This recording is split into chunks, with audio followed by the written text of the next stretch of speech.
Hello and welcome to all. आप सभी का स्वागत है एक बार फिर से टारगेट भी टॉपिक में। तो चलिएगा, आज का टॉपिक हमारा बौद्ध धर्म है। आज का टॉपिक हमारा बौद्ध धर्म है। बौद्ध धर्म से होने बनने वाले संबंधित क्वेश्चन सब चर्चा करते हैं। तो चलिएगा स्टार्ट करते हैं।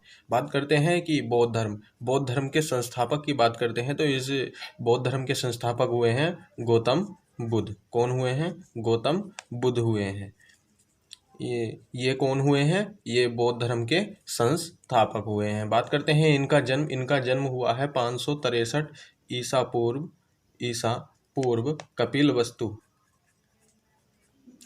वस्तु के लुम्बिनी नामक स्थान पर। कपिल वस्तु के लुम्बिनी जगह है जहाँ पे इनका जन्म हुआ है। लुम्बिनी नामक स्थान पर गौतम बुद्ध का जन्म हुआ है। बात करते हैं इनके बचपन का नाम। इनके बचपन का नाम सिद्धार्थ था। इनके बचपन का नाम सिद्धार्थ था। और बात करते हैं इनके पिता। तो इनके पिता का नाम शुद्धोधन। इनके पिता का नाम शुद्धोधन था। और माताजी का नाम माया देवी। ये कहीं कहीं पर महामाया लिखा हुआ मिलता है। महामाया। बात करते हैं कि इनकी माता इनके जन्म के 7वें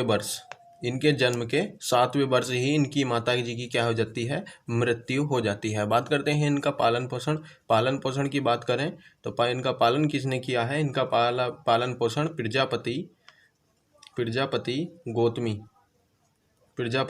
गौतमी ने क्या किया है? इनका पालन पोषण किया है, जो कोल्यागण की राजकुमारी थी।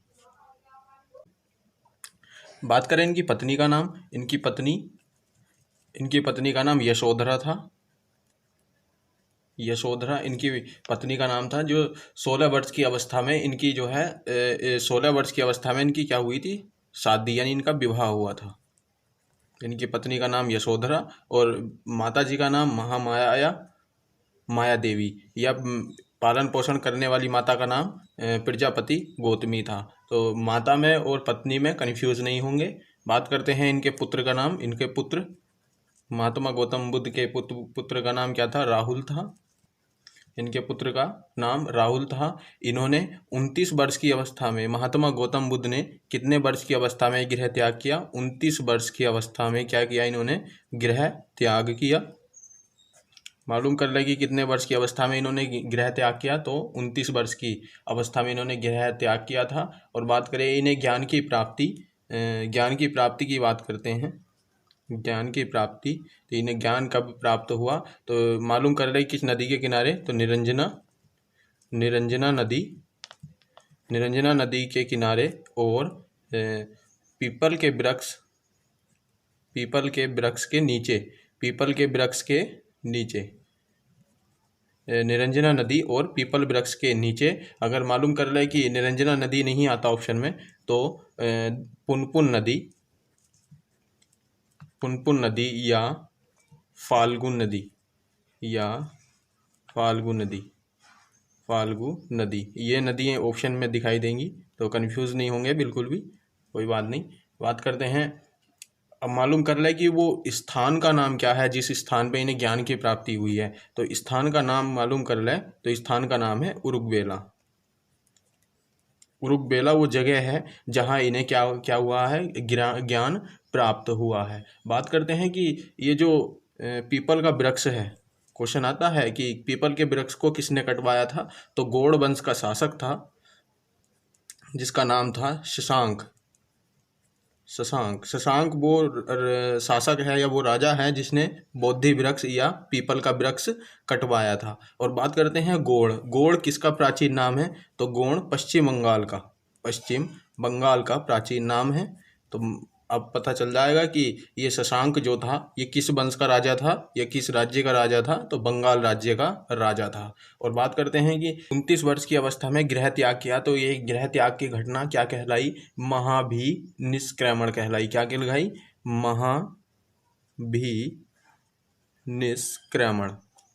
महाभिनिष्क्रमण। ये क्या घटना है? ये गृह त्याग घटना है।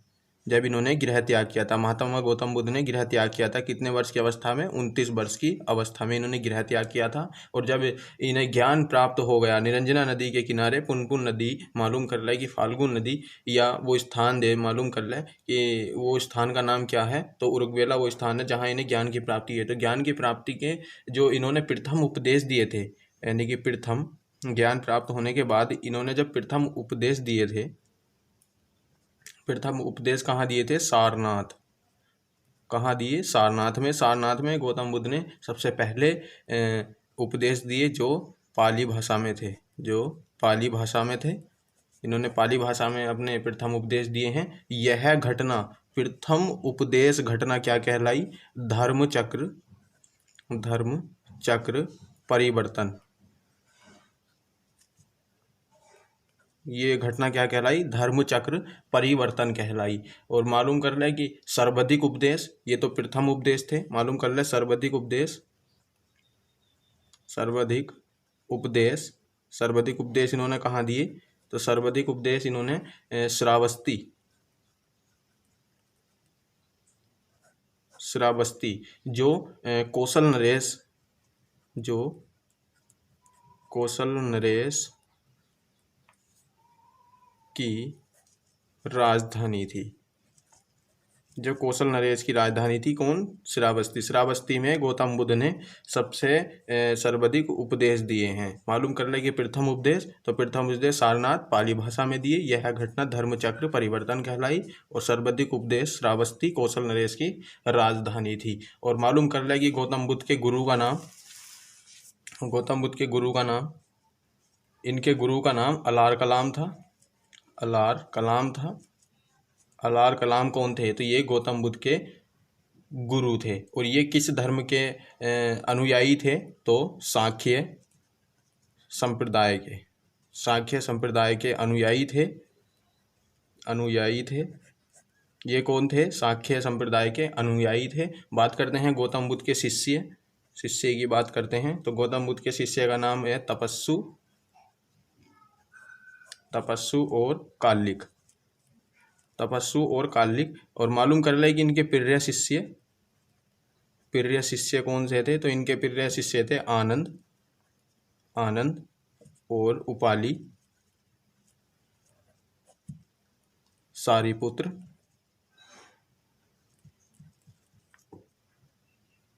ये कौन हुए हैं? इनके प्रिय शिष्य हुए। आनंद वो शिष्य हुए हैं जो बौद्ध सभा थी जिसमें ज्ञान प्राप्त होता था, ये अपने उपदेश देते थे, तो वहाँ महिलाओं को अनुमति नहीं थी। तो आनंद के कहने पर महिलाओं को सभा में बैठने की अनुमति दी गई है। बौद्ध धर्म में क्या? बौद्ध धर्म में पुनः जन्म की मान्यता थी, पुनः जन्म की मान्यता थी।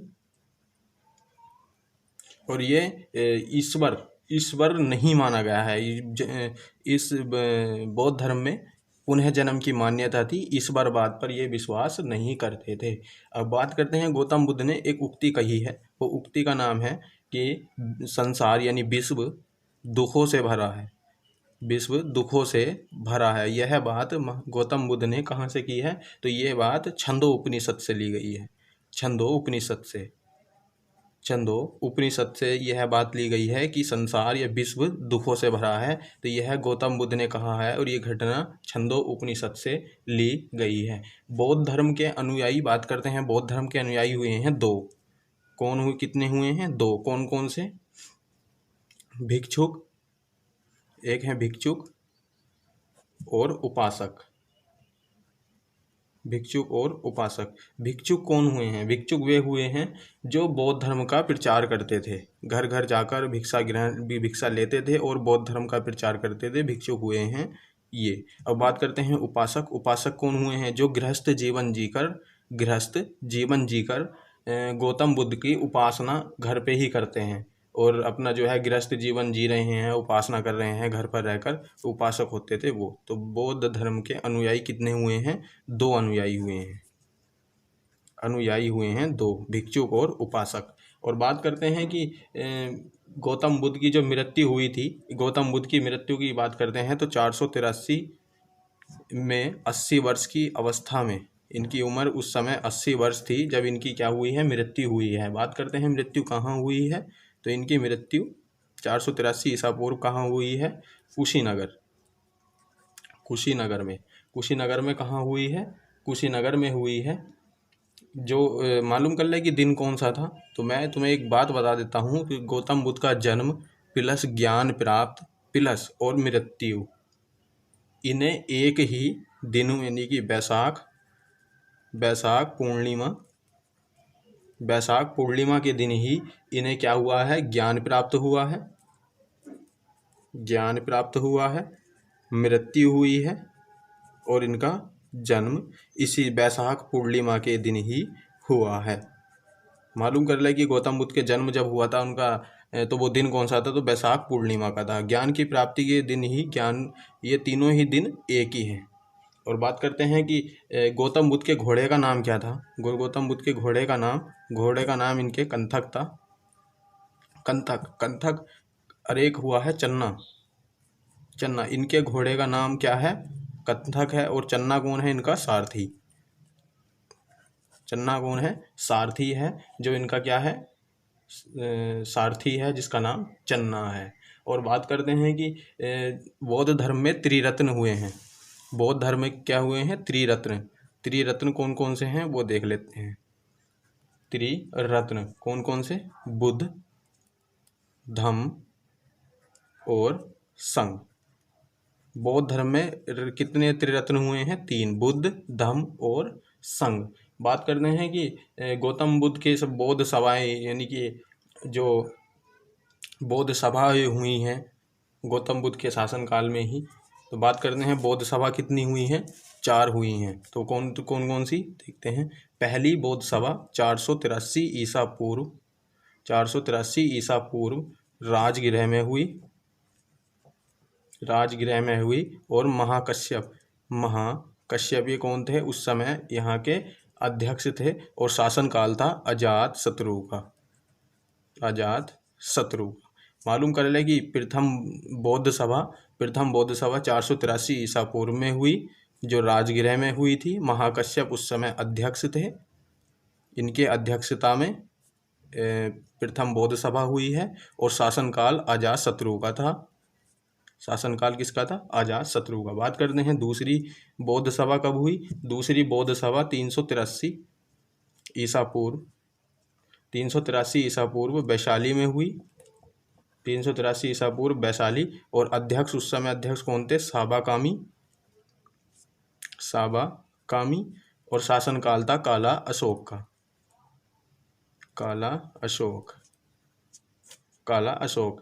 अब बात करते हैं तीसरी बौद्ध सभा कब हुई? 255 ईसा पूर्व पाटलिपुत्र में हुई।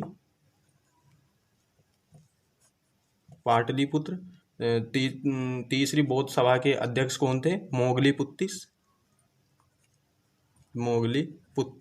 मोगलीपुत्तिस कौन है? ये तीसरी बौद्ध सभा के अध्यक्ष थे। और शासनकाल किसका था? अशोक के शासनकाल में तीसरी बौद्ध सभा हुई है। और बात करते हैं कि नंबर 4वीं बौद्ध सभा कब हुई? नंबर 4वीं बौद्ध सभा हुई है ईसा की प्रथम